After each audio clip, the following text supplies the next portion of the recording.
Kate. How are you doing? It's good to see you again. See you again on this session. Welcome to the second session. So, how are you doing? How are you feeling nowadays? Hi, Mr. Kai. I'm feeling okay, kind of okay. But honestly, I've been feeling a bit down and insecure nowadays. That is understandable. I understand that what you're going through. So, let's see what we can do. Okay. So, this is our second session. We already had our introductory session, and from our previous session, I can see that I understand how your mother is concerned about your feelings and the unemployment that you just recently went through and how it has and she has really encouraged you to like attend this counseling session. So tell me, what are you feeling nowadays? What are you majorly thinking about nowadays? Mm, Nowadays, I have been feeling down and anxious, and I can't really go through my daily routines. I am very self-conscious as well because the memories from school still taunts me to this day, which really makes me to be always thinking about other people's perspective on me, on my weight and my body image. Yeah, because I understand that past experiences, past traumas, even if it's very casual, it can like cause us major problems in our adulthood. But just for like more clarification, may I know like what really happened back then in your school? It goes back to primary school. So back in primary school, the kids used to call me names like fatty and would not want to play with me. And then it continued throughout high school, but it was less verbal, or I would say less violent. Um, it was hard for me to befriend my ex schoolmates because I was usually excluded from social events like prom or class dinner, hangouts, and such. And I was basically an outcast throughout my school years. So yeah, I understand that because school is a period which is very important for our self-image, right? And being an outcast, I understand that because your relationship with your friends were really good and people really tormented you, it must have caused a huge emotional and self-image problem. So how did your family react to that? And is your family very supportive of you? As you know, my mother is very supportive, but the put downs continued at home by my father and my elder brother. So my father would say things like, why don't you go on a diet? Or why are you still eating? It's only going to make you fatter. And my elder brother, on the other hand, was too embarrassed to be seen with me, and he was quite athletic, which is the opposite of me. So I assumed that he doesn't want to be seen with me because of the insults that I've gotten back in school. So these factors have caused me to feel even down about myself, and I'm having a really difficult time about it. Yeah, because I think if you're in this like constant trepidation of not only being judged and tormented in school, but your house, which will be a safe haven for like kids, right? I understand that not only you will like your father's casual remark about your body and the way you eat has like caused you a lot of problems, self-image problems, but you're also like compared suddenly with your like brother because as you said, he doesn't even want to like be seen with you sometimes because it just he feels like it's going to affect you more so. And I understand why it's you would feel that way. So now that I've known about your family, I have like some insight about your family. Let's talk about your relationship. Do you have any relationship? And tell me about it. I did have a relationship. A few months back, I got into a relationship with someone named Mark. He was a nice guy that I met from my previous workplace, and I would say we had a great relationship. He was supportive of me as well. And since then, I started to exercise a lot, and I lost about 10 kilograms. So I slowly started to feel better about myself. However, my relationship did not last, and it made me feel very horrible. I've always blamed myself for the breakup and believed that my boyfriend ended the relationship because of my physical appearance and my weight. 'Cause, that must have been really, really bad for you. Because any form of relationship ending, any form of relationship going through breakup is very, very hard, and it's not easy for anyone, especially because they're the huge component in our life, right? But may I ask, did he criticize your appearance or made any remarks about it? or was it like extremely, did you walk on eggshells when you talk about your weight or something like that? Mm, I don't think he ever mentioned anything bad about my appearance. In fact, he seemed to be very supportive with me, trying to be better and trying to lose weight. So now that you are in a healthy, weight limit, now that you're healthier, but can you explain why you feel that way that your boyfriend broke up with you because of your weight, even though you mentioned very strongly that he never really criticized your appearance? Why do you still believe that your boyfriend broke up with you because of that? I believe that was the reason because that's why people tend to leave or don't like me.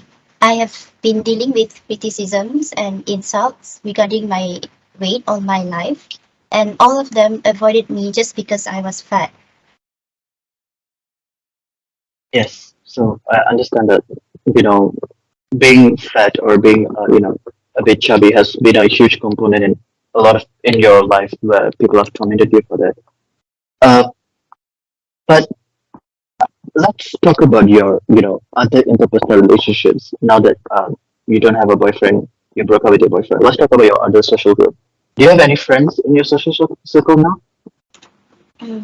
I used to have friends, however, they stopped calling me because they say I have been constantly criticizing them, but I don't remember anything about that. Okay. So your friends collectively say that you have been very criticizing, but you don't really remember about it. We'll come back to that later. Now, okay, from our previous session, we kind of touched about your unemployment issue that kind of cost a huge toll on you, right? So in this session, I just want to ask that about your job prospects. Have you tried, finding or getting any jobs? Did you attend any interviews? Such. No, I haven't. I do have been thinking about getting jobs, but if I were to find a job, I believe that no one would hire me because simply because I am not good enough, or at least that's what I believe. Yes. So it must have been hard for you, kid, because this, self-image problem is already cost your, it already traveled to your job opportunities, right? So how do you cope with this negative feelings and this self-image problem that you're going through? Like, do you have any coping mechanisms? Do you have a way to like just cope with this dire feeling of, this negative things that you're telling to yourself?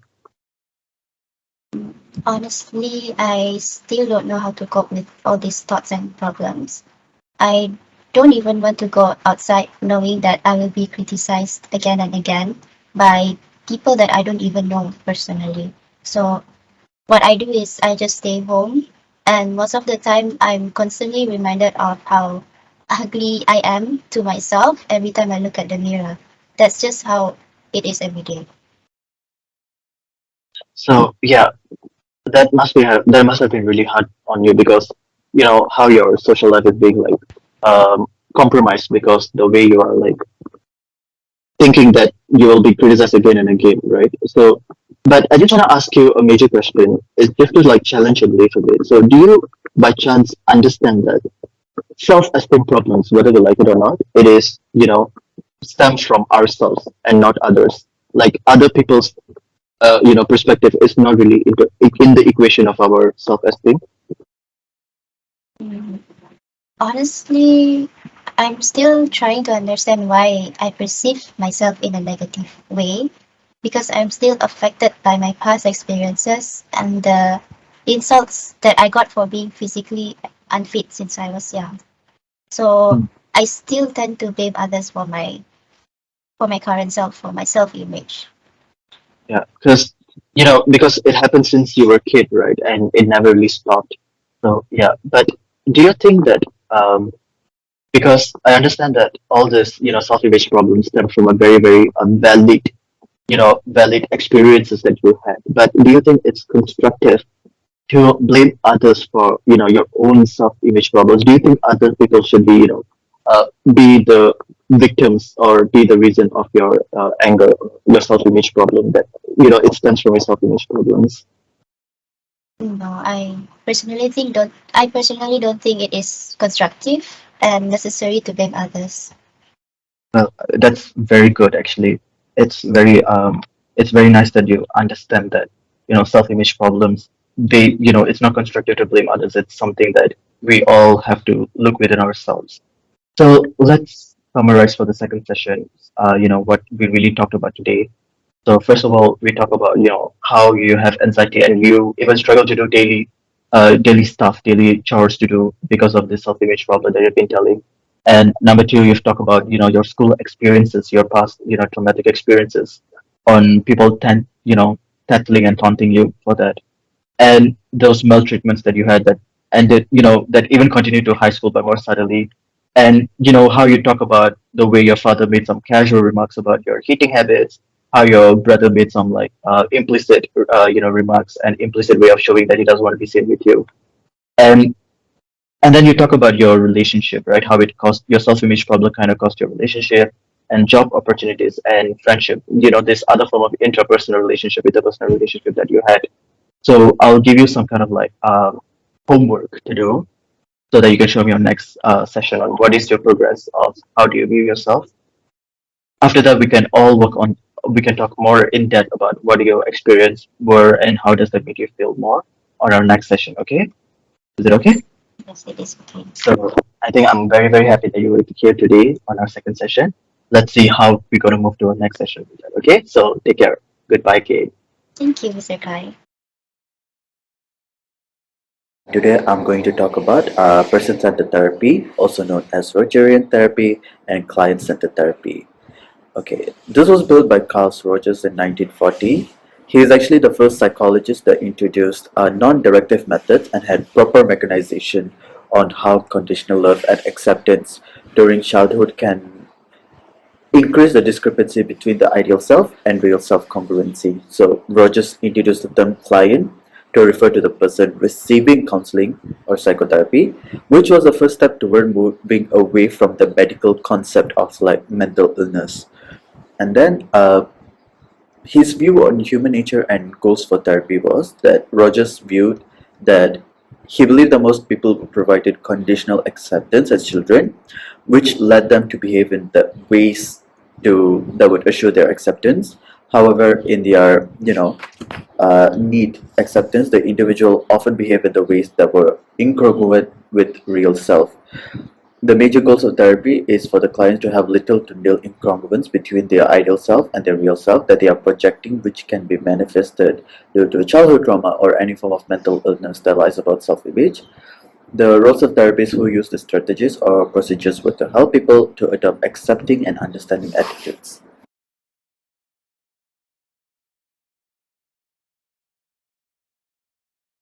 So, based on the case study, Kate struggles to maintain her self image due to her weight making her hate her own experience.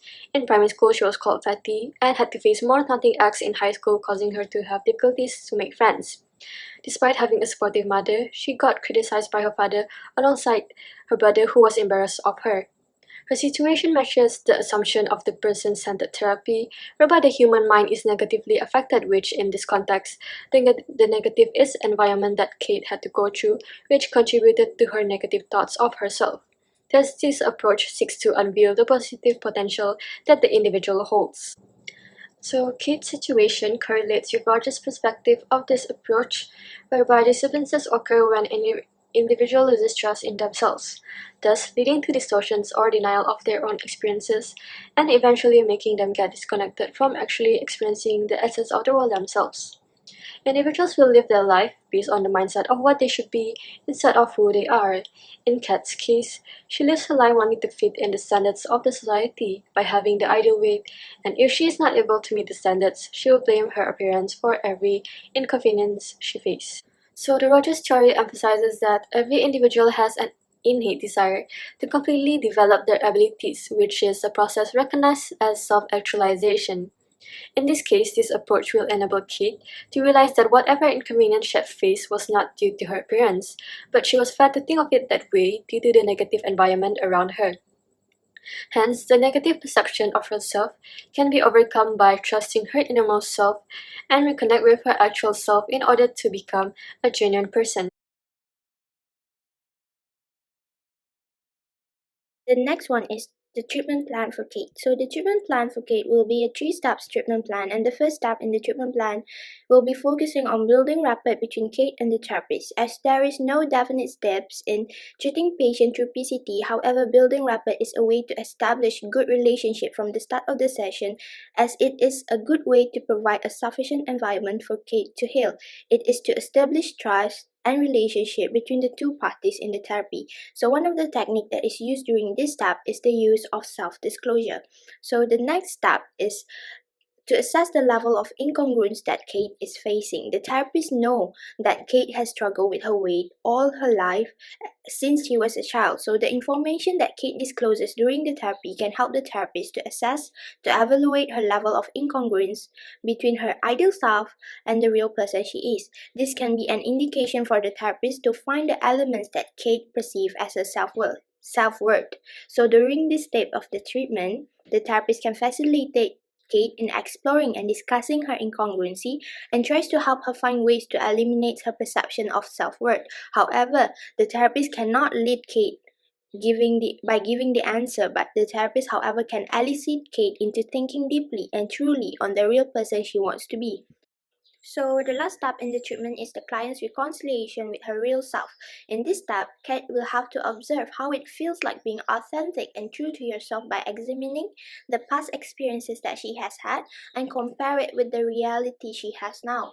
So the therapist during this step should offer an unwavering support to Kate as she tries to configure herself, and the therapist can also emphasize the fact that Kate has the ability to change and be better, as she used to successfully achieve her goals of losing a few kilograms when she wanted to.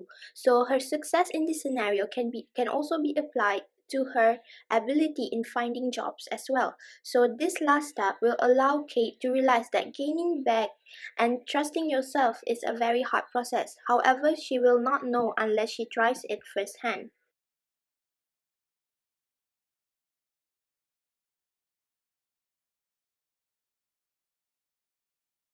The person-centered therapy, as the name implies, focus on the client's ability to change rather than the techniques. So there are no specific techniques or intervention in PCT, but the counselors often follow the principles of being empathetic, accepting, and genuine. So to increase Kate's self-esteem, the gap between her real self and ideal self should be narrowed. So Kate first must be aware that the gaps exist, which is helpful through the reflective and empathetic listening. So counselors use empathetic or reflective listening to assist the client in clarifying their thoughts and freely exploring themselves. Empathetic listening is paying close attention to the client's experience, which can be communicated through the client's body language, restating what the client has said and reflecting on the client's sentiments. So according to David et al. 2022, reflection of feelings includes counselors' first-person quotes such as, "I imagine you're asking why will I even try?" and deeper reflections such as the client expression, "I was sad," and the counselor repeating, "You were sad," urge the clients to stay with her feelings. So next is accepting the client unconditionally and without judgment is critical for making the client feel valued, which is typically lacking in people with low self-esteem. So positive regard from the counselor may boost the client's self-esteem and confidence in her capacity to engage in a successful relationship. So the counselor must understand and appreciate the client's character and stable qualities in diverse situations, the client will develop favorable sentiments toward himself or herself as well as the counselor. So this may improve the therapeutic counselor-client relationship, giving the client more confidence in forming relationship with people outside of the therapy. So one instrument to use is the Temperament and Character Inventory (TCI), which is effective in encouraging mutually respectful counselor-client dialogue about the client's needs and vulnerabilities. So another PCT approach guideline is being genuine or congruence, which counselor self-disclosure is the sharing of relevant personal information about their own life as well as thoughts regarding the topic under the discussion will likely put the client at ease about discussing their life with the counselor. However, this self-disclosure can be quite tricky, so counselor must be aware that the self-disclosure is not for them, but is for the client, and how it does not take up the therapeutic space that belongs to the client.